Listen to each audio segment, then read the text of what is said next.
America under President Trump. This week, he's been particularly candid in his criticism of the president, who has, of course, fired back, attacking Comey as a, quote, slimeball, even dubbing him Slippery James Comey. But right now, at a crucial moment in this very public war of words about very important issues, there is a lot of breaking news, with a source telling CNN that later today, the Department of Justice is expected to allow Congress to see Comey's memos detailing his interactions with President Trump, and another source saying that the Justice Department is looking at possible criminal charges against Comey's former deputy, Andrew McCabe, for lying about leaking. Amidst this barrage of major breaking news involving James Comey and the Department of Justice, we have with us today the former FBI director and the author of his new book, A Higher Loyalty: Truth, Lies, and Leadership. James Comey, welcome to The Lead. Thanks for being here. Thanks for having me here, Jake. So let's talk about this breaking news. CNN just breaking the story. The Justice Department Inspector General sending a criminal referral to the U.S. Attorney in D.C. regarding your former deputy, Andrew McCabe. They did this after releasing a report concluding McCabe repeatedly lied to investigators and to you about a leak to the Wall Street Journal in which he confirmed, or he had people leak to the Wall Street Journal, confirming the existence of an investigation into the Clinton Foundation. If they ultimately bring a case against Andrew McCabe, would you be a witness for the prosecution? Potentially. I don't know whether the reporting is accurate. I know it's CNN reporting, but I don't know it of my own accord. But sure, given that the IG's report reflects interactions that Andy McCabe had with me and other FBI senior executives, I could well be a witness. You express a lot of horror in the book when public officials or even celebrities lie to investigators, whether David Petraeus or Scooter Libby, Martha Stewart. Yeah. So I would assume that you would be upset at Andrew McCabe. I haven't really heard you criticize him the same way you've criticized those others. Well, I hope I didn't criticize them personally. I think it's very important. No, the act, though. Oh, sure. The act is one I take very seriously, and so does the Department of Justice.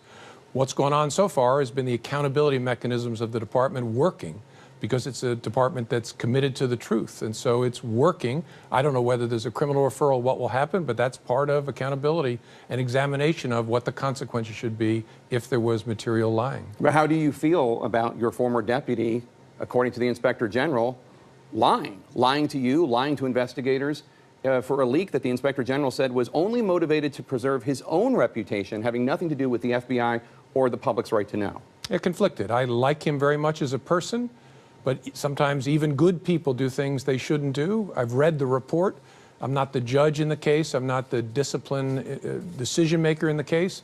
I think it is accountability mechanisms working, and they should work, because it's not acceptable in the FBI or the Justice Department for people to lack candor. It's something we take really seriously. The Justice Department is also expected today to begin the process of letting Congress see your memos detailing your interactions with President Trump. Is that the right decision, to let Congress see them?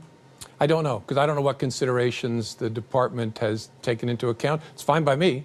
You don't care? I don't care. I don't have any views on it. I'm totally fine with transparency.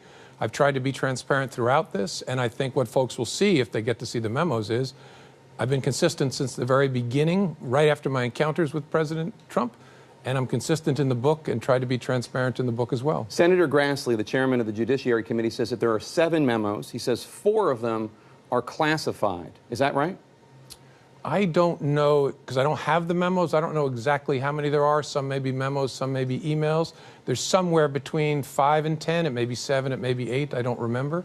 And I think some of them, I know when I created some of them, they were classified, but I don't know how many of that group. One of them is, the classified one is obviously from when you told President Trump in Trump Tower about what was in that 2-page annex about the Steele dossier, the summary of what was in the Steele dossier. What would the other classified ones be about? Well, I can't answer that if they're classified. You can't even say the subject of them, terrorism? Well, there were a number of conversations I had that related to our investigative responsibilities and that I considered classified at the time. And if I go beyond that, I'll be breaking the seal on them. We're just learning that Bloomberg News is reporting that Deputy Attorney General Rod Rosenstein told President Trump that he is not a, quote, target of the Mueller investigation, of the Russia probe. At this point in the investigation, what might that mean, telling the president he's not a target? I don't know what it means. It's a fairly standard part of any investigation, trying to decide whether a person you're encountering is a witness, a subject, or a target. A target is someone on whom the investigation, the grand jury has developed significant evidence sufficient to charge. Witness is somebody who has nothing to do with any exposure, and a subject is everybody in the middle. So I don't know the context in which the Deputy Attorney General did that, but that's the general framework. The president has obviously had a lot of words in response to you for the last year and change, especially this last week. He's called you a liar and a leaker. Our reporting says that a Republican who recently spoke with the president says that the president feels as though he has weathered your book tour. Has he weathered the book tour? Has he come out unscathed? I have no idea. The book tour is not about the president. It's about my hope that I can be part of facilitating a conversation about our values. President Trump figures in that, obviously, because he's part of the stories I'm trying to tell to illustrate ethical leadership. Because it's not about him, I haven't thought about it in terms of whether he's weathering it or not weathering it. The book's about President Trump to a great deal. I mean, there's a lot. I read the book. There's a lot in there about your time as a U.S. attorney, about your childhood. But there's a lot in there about President Trump, especially in terms of leadership. He's an example of how not to be a leader, in your view. He is the example of somebody who is a bully. And you talk throughout the book about how you hate bullies. I think he is a counterpoint. That's why he's in there. I couldn't write about ethical leadership and illustrate it with stories without telling stories of someone I think fails to reflect the values of an ethical leader. So sure, he's 3 of the 14 chapters. It's an important part of the book. But all I meant is it's not a book about Donald Trump, and I hope very much it'll be useful long into the future beyond the Trump presidency. You've leveled some very tough charges about him. You call him morally unfit. You call his presidency a forest fire. You say he's violating the rule of law. Do you think the nation would be better off if Hillary Clinton had won? I can't answer that. That's something that hypothetical is too hard for me to go back in time and try and answer. You paint a pretty dire picture of President Trump. Yeah, it's hard to imagine how you don't think the nation would be better off if Hillary Clinton had won. Yeah, I don't think about it in those terms, though, Jake. I think we have the current president, who was, in my view, legitimately elected, is serving as president. The question is he adhering to our values? He's clearly not. So what do we do about it? And I think the first thing we do is not get numb to it. When he calls for the jailing of private citizens in his tweets, don't shrug, but realize that's not okay, that's not normal. It's interesting that you won't go as far to say that Hillary Clinton the nation would be better off if Hillary were president, because you have called for the nation to respond to the challenge of Trump, in your view, by voting, presumably by voting against what he represents. Is that not a fair interpretation? I actually think of it, maybe it's the same thing, but I think of it in terms of voting for something else, which is the core values of this country, which are more important than any policy dispute. So I don't care whether people find that in a Republican or a Democrat or neither. It's important that our leaders reflect those values, because that's all we are. So you have spent decades building a reputation for being evidence-based, for being nonpartisan. The FBI is an organization that is supposed to be evidence-based and nonpartisan. Do you worry that by painting this stark portrait of President Trump and suggesting that the American people should vote for something other than the lack of values that he represents in your construct, that you are sullying both the brand of Comey and the brand of the FBI? Yeah, I don't think so, and I certainly hope not, because I'm not criticizing President Trump because he's a Republican or because he has a certain view on taxes or immigration or anything else. I'm criticizing him on the grounds of values, which is at the center of the FBI, and something that should be at the center of all of our evaluations of our leaders. So I get that it's relevant to politics, but I see it as something actually more important than partisan politics. Something you said to me in one of your interviews stood out. Quote, if you've been investigating something for almost a year and you don't have a general sense of where it's likely to end up, you should be fired because you're incompetent. You write something similar to that in the book, and it's you explaining why you wrote the letter, basically exonerating Hillary Clinton from criminal behavior before you had even interviewed her. But let's apply that same standard to the Mueller investigation. You oversaw the Russia investigation for almost 10 months. Do you have a general sense of how that investigation is going to end up? In some respects, I did at the time, but not completely. I suspect that the team that's investigating it now has a general sense. I have no idea what that is. But again, it's a general feeling that on the current course and speed, we're likely to end up in this direction or that direction. And where did you think it was going to end up? Did you think it was going to end up with people around President Trump being found guilty of conspiring, aiding and abetting with Russians? I can't say. I've left that out of the book for reasons that should be obvious. I can't talk about classified information or sensitive investigative details, so I'm not going to say. But your sense of where the investigation was headed is not classified. It's just your impression. And obviously the investigation has continued since then. Why won't you say? I mean, people want to know. You have left the impression that there's something there in your interviews. You have said, when asked, do the Russians have something on President Trump, you've said it's possible. It's possible, which is not a very FBI director answer, don't you think? No, I think it's an honest and calibrated answer. Well, so I hope that's an FBI, I'm not the FBI director, but I hope that's an FBI director type answer. Well, when you gave the press conference about Hillary Clinton in 2016 in the summer, you said, you didn't say she didn't lie, or you didn't say it's possible she lied. You said you found no evidence that she had lied. Mm-hmm. You found no evidence that she had that email server knowing that it was improper. But you're not using the same construct of there is evidence or there isn't evidence. You're saying it's possible. That leaves the impression for people that there might be stuff out there, that there might be evidence that President Trump is under the thumb of the Kremlin. Yeah, but I see that, Jake, as you're asking me about two different things. I'm not going to talk about the investigation of possible cooperation between Americans and the Russian effort to influence our election. What you're asking me about now is, why did I say what I said when people asked me whether I thought it was possible that the Russians had derogatory information on President Trump? I think it's unlikely, but I think it's possible. But isn't that construct unfair to President Trump in a way? Because the question was, if President Trump was compromised by the Russians. You say it's possible. I don't think it's likely, but it's possible. I mean, it's possible there's life on other planets. We don't know. For you, somebody like you, with your reputation, saying it's possible isn't, I mean, it's also possible that it's not true. Isn't that another way you could look at the same question? Sure, but I'm not looking to the stars saying there might be green men out there. There's a reason I say it's possible. Two things struck me. One, the president's constantly bringing it up with me to deny it. And in my experience as an investigator, it's not an ironclad rule, but it's a striking thing when someone constantly brings up something to deny that you didn't ask about. And then second, I've always been struck in my encounters with him that he wouldn't criticize Vladimir Putin even in private, which struck me as odd. Now, those aren't definitive, those aren't conclusive facts, but the reason I'm saying it's possible is there are things that lead my common sense to believe it's possible. But isn't that kind of cute? I mean, you're not saying that you have evidence of it, you're just saying it's possible.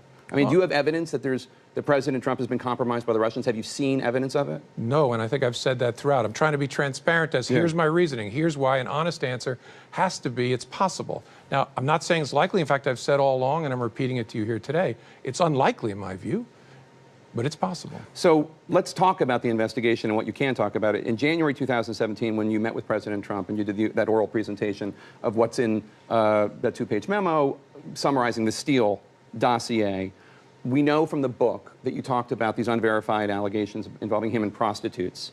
Did you brief him about any of the other things in the Steele dossier, claims that his associates, Michael Cohen or Paul Manafort, were potentially working with the Russians, or was it only about the prostitutes? It was only about the salacious part of it. Why? Why only about that? Because that was the part that the leaders of the intelligence community agreed he needed to be told about, because we knew it and thought it was about to become public. And if it was true, we didn't know whether it was true, it would be important to let him know this as part of a defensive briefing. While we're on the subject of the dossier, by the time you left, how much of it do you think you were able to either prove to be correct, verify, or debunk? The work was still underway. I wouldn't be able to say anyway if I was still there, but the work was still underway when I was fired. Some of it, is it fair to say that some of it you verified as true and some of it you debunked as false? I think all I can say is a core part of it was consistent with lots of other intelligence, core part of it being the Russians are engaged in an orchestrated campaign to influence the American election. Michael Cohen, I want to ask you about him. He's now under criminal investigation by the U.S. Attorney for the Southern District of New York, your former job. CNN's reporting that one of President Trump's former lawyers is warning the president that Michael Cohen could flip. And also we're hearing, and lots of people have reported, that President Trump and his advisors are much more concerned about the investigation into Michael Cohen than they are into the Russia investigation. Put on your legal analyst hat for a second. Why might that be? Why would they be more worried about Michael Cohen than about Robert Mueller? I'm going to resist putting on the legal analyst hat. You've got all these awesome legal analysts at CNN. I'm not one of them. We know that Cohen's name is in the Steele dossier. We know that the FBI has been trying to verify whether or not the entire dossier is true or not. Is he vulnerable in the Russia investigation, Michael Cohen? That's not something I can answer. In the book, you detail several interactions with the president that made you uncomfortable. Ultimately, you accepted President Trump's dinner invitation. You promised honest loyalty. You later agreed that Michael Flynn, was a good man. Now, you write that your experience in high school gave you a, quote, lifelong hatred for bullies. Do you think President Trump is a bully, and do you hate him? I definitely don't hate him. There are things he does that make me uncomfortable and I think are inappropriate, that are in some ways like a bully-like behavior, but I don't hate Donald Trump. I don't even dislike Donald Trump. I want to ask you a devil's advocate question about President Trump. You were a person who privately briefed him about this salacious allegation involving prostitutes. Is it not possible that President Trump, when he asked for your loyalty, had in his mind the idea that here's an FBI director, the only FBI director I'm really familiar with is J. Edgar Hoover, and I know he blackmailed politicians all the time. Is it not possible that he thought he was asking for your loyalty because he was worried that you were going to drop all this incriminating information on him that may or may not have been true? It's possible. It's possible. I'm only saying that because you said that. I want to get clarity on something else that you said this week. You said this week that President Trump, quote, treats women like meat. Is that from some personal experience that you saw or heard about, or is that just from things that he has said? Just from media, not from personal experience. I want to ask specifically about, if you could put on your hat, your legal analyst hat. I'm going to ask you one more time. Which I'm refusing to put on. You're refusing to do. But to look at, I know you've been asked about the obstruction of justice charge, and you said it's possible that there's an obstruction of justice case to be made, specifically with firing you and asking you, after the meeting where he asked you to drop the Flynn matter. Look at the conspiracy matter, aiding and abetting, when I know collusion is not an actual criminal charge. Good. If you look at what there is there, we know the Russians hacked the Democrats. We know that at least two people in the Trump world, Papadopoulos and Trump Jr., were approached by people with Kremlin ties and told about dirt on Hillary Clinton. We know that there is an expression of a desire for that information. We know that two people in the Trump world reached out to Julian Assange. We know that Julian Assange and WikiLeaks published these emails, and we know that President Trump made a lot of hay out of those emails. First of all, am I missing anything? Is there anything else in the conspiracy that we don't know? I can't answer that. Of everything I just said, which is all in the public domain, is that enough for a conspiracy charge against anybody? It's really not something I can answer. I would say this: you'd certainly, if you're the special prosecutor, want to understand those facts and any around them to try and make that analysis. But is there a case there? You don't want me to say it's possible again. It's possible, but I don't know. You write in the book about your controversial decision to notify Congress that you were reopening the Clinton investigation just a few days before the election. You've been asked a lot about this, so I'm not going to ask the same questions other people have. But you did say you were thinking at the time, quote, if I hide this from the American people, she'll be illegitimate the moment she's elected. Didn't that happen except to Donald Trump? In other words, you didn't disclose, and I understand why you didn't, but you didn't disclose the Russia investigation to the American people. And now there are a lot of people who think he's illegitimate, and it's something that he himself thinks is a cloud hanging over his presidency. Didn't, in avoiding, possibly of trying to avoid doing one thing to Hillary Clinton, you did it to Trump? I don't think so, because I think of the two investigations, and everybody working on it in the Department of Justice and the FBI did as well, as quite different. Very early stage counterintelligence investigation of Americans, not Donald Trump, a small group trying to figure out, is there any connection between those people and the Russian effort?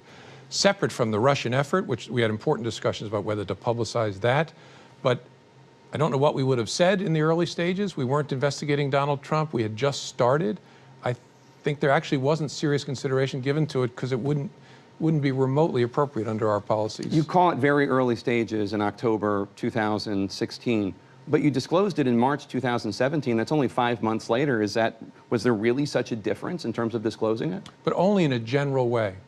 I mean, 5 months later, we informed Congress that there was an investigation, but didn't say anything more about that.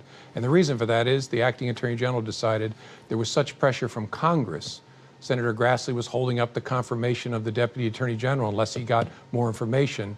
that there were important prudential reasons for the Department of Justice to say something in general about it 5 months later. You admit in your book that you made 2 mistakes in the Clinton investigation. One of them was using the phrase extremely careless to describe Secretary Clinton's handling of classified information. You said that was a mistake. What phrase should you have used? I don't know. Even in hindsight, I haven't come up with a better way to capture that it was something above mere sloppiness. We're talking about 8 top secret emails, dozens of secret emails. And so we were trying to find a way to honestly describe something that was above just ordinary carelessness, leaving a document on a counter at a restaurant or something by accident, and criminal misconduct. It was between those two. But you still don't have a phrase that would have been. I still don't.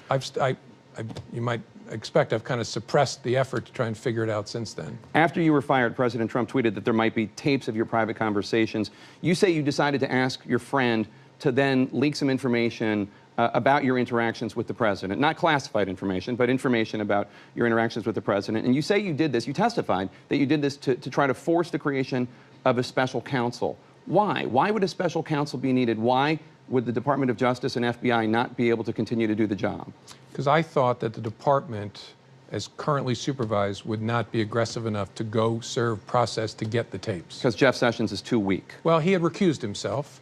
And so Rod Rosenstein was too weak. There was a new Deputy Attorney General who I didn't have confidence in given what I'd seen around my firing. And so I thought something has to be done, because there were lots of discussions in public then about appointing a special prosecutor. Something has to be done to push them to appoint someone who will have the gumption to go get the tapes. What do you say to people who say, boy, that seems awfully manipulative, not your role, and maybe even it seems like payback? Yeah, I don't think of it that way. I was a private citizen who saw something I could do. I thought that was very, very important, and I did it, and it obviously acknowledged it the moment I was asked about it publicly. I thought it was something that needed to be done, and a private citizen can talk about their unclassified conversations with the president. Yeah, but the average private citizen doesn't think to him or herself, I'm going to leak this information so as to force the creation of a special counsel. I mean, it's an extraordinary gambit that you made, and obviously it paid off, and congratulations, but it's not the kind of thing that the average private citizen would do. Of course not. But the average private citizen, first of all, I don't take any joy in it, so I don't accept the congratulations. But the average private citizen didn't have a one-on-one conversation with the President of the United States where he asked him to drop a criminal investigation and then tweet at him after he's fired that he better hope there aren't tapes. I was in a position, given what I knew, to do something that would be useful and important, and so I did it. And reasonable people can disagree about it, but I still think it was the right thing to do. I asked you earlier about Andrew McCabe, your deputy. I also want to ask you about FBI agents Peter Strzok and Lisa Page, who worked at the FBI. There's been a lot in the news about text messages they sent back and forth in which they disparaged a lot of people, including President Trump. Now, you say you had no idea that they were having an affair or about the text messages, and I take you at your word. But put yourself in Donald Trump's shoes for 1 second. You're Donald Trump, and you feel this is unfair, this investigation. You find out that Peter Strzok, the lead FBI agent, is texting somebody disparaging things about you, and then you find out that he's the one that actually helped conduct the Hillary Clinton interview, and he called you an idiot. Wouldn't you think that this whole thing was unfair and politicized? Sure, I get why he'd be very concerned about that. It's the reason Bob Mueller removed Peter Strzok, who's an excellent agent, but removed him from that investigation. It's poor judgment, and it shouldn't happen. So I get the concern about it. Your book is about leadership throughout.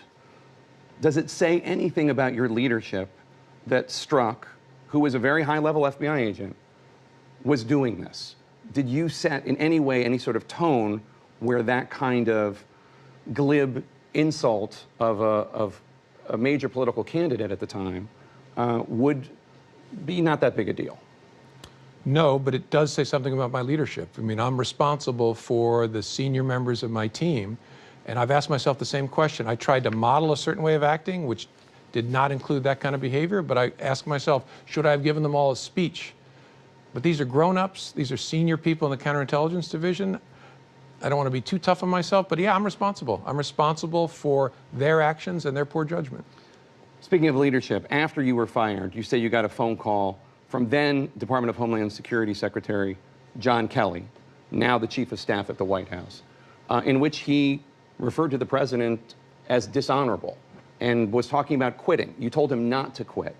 Were you surprised when he took a job as the White House Chief of Staff, and have you been surprised to see him as one of President Trump's strongest defenders?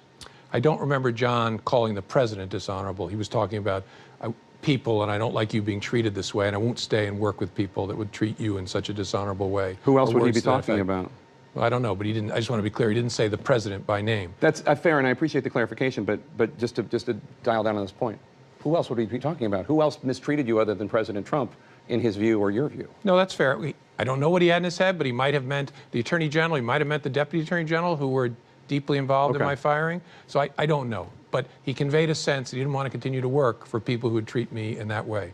And so I wasn't surprised to see John go serve, because he cares deeply about this country. His whole life has been about serving this country. So no, I wasn't surprised. You named your secret Twitter account no longer secret after a hero of yours, philosopher Reinhold Niebuhr. You began your book with a quote of his, who once said, quote, "Nothing which is true or beautiful or good makes complete sense in any immediate context of history." Right now, we're in the immediate context of history, and probably to a lot of people out there, both supporters of the president and opponents of the president, a lot of stuff doesn't make sense. How do you think history is going to look at this? Are you confident that you're going to be seen as taking the path of the righteous? I don't know. And I hope people will see me, even if they disagree with my decisions, as a fair-minded person, acting in good faith, being careful, involving other people. But I don't know, and I hope this doesn't sound odd. It doesn't matter that much. I mean, I'm a happy person. I care how my family feels about me. I'd love to be a great father and grandfather. But people make their own judgment over time. You have been very sensitive to the criticism that some people have made that you have an infatuation with your own sense of integrity. You acknowledge that you have a big ego, but you don't like that specific criticism. I don't understand the disconnect, because I think the ego is about your sense of integrity, don't you think? Isn't that the biggest? Yeah, I see it as the same. I mean, I agree with you. But I'm a little sensitive to it because I've spent my whole life trying to make sure that it's not ego driving my decisions. And the decisions we made here, whether you disagree or agree with them, weren't made by me alone. I put together a team of people who argued and fought and debated and didn't abide my rank or my position, so we could make a good decision together. So I'm responsible for these decisions, but I didn't make these decisions in a vacuum. And so that's why I'm a little defensive about it. But these decisions were made by me with a group of people around me that helped me as a guardrail and not falling in love with my own view of things. You're an interesting public figure, because I don't know anyone so reviled by the Hillary Clinton partisans and the Donald Trump partisans. Does that mean to you that you did your job right, or does it mean to you that, or does it mean something else necessarily? Well, it means mostly that my deputy was right when he told me in the summer of 2015 that I'm totally screwed as this investigation began. But doesn't mean that I'm right, that everybody hates me. I could still be wrong. Do you feel that everybody hates you? No, I mean the partisans on both. You Yeah, said the okay. Trump people and the Yeah, Clinton okay. people. They both can't be right that I'm in the other team's pocket, which I hear all the time. That can't be possible.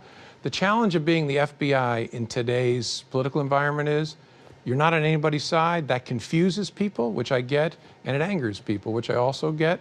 And there's only so much you can do about it, except constantly try to show transparency. Show people your work so that fair-minded people can make a judgment. And that's what I've tried to do in this book. All right, well, the book is selling quite a bit. Congratulations on that. And thanks for coming here and taking our questions. Appreciate it. Thanks for having me, The FBI Jake. Director, James Comey. And you can hear more from James Comey next Wednesday. CNN's Anderson Cooper will hold a town hall with him in front of a live audience at the former FBI Director's alma mater, the College of William and Mary. It's going to be co-hosted by the Student Assembly there. That's this coming Wednesday, April 25th.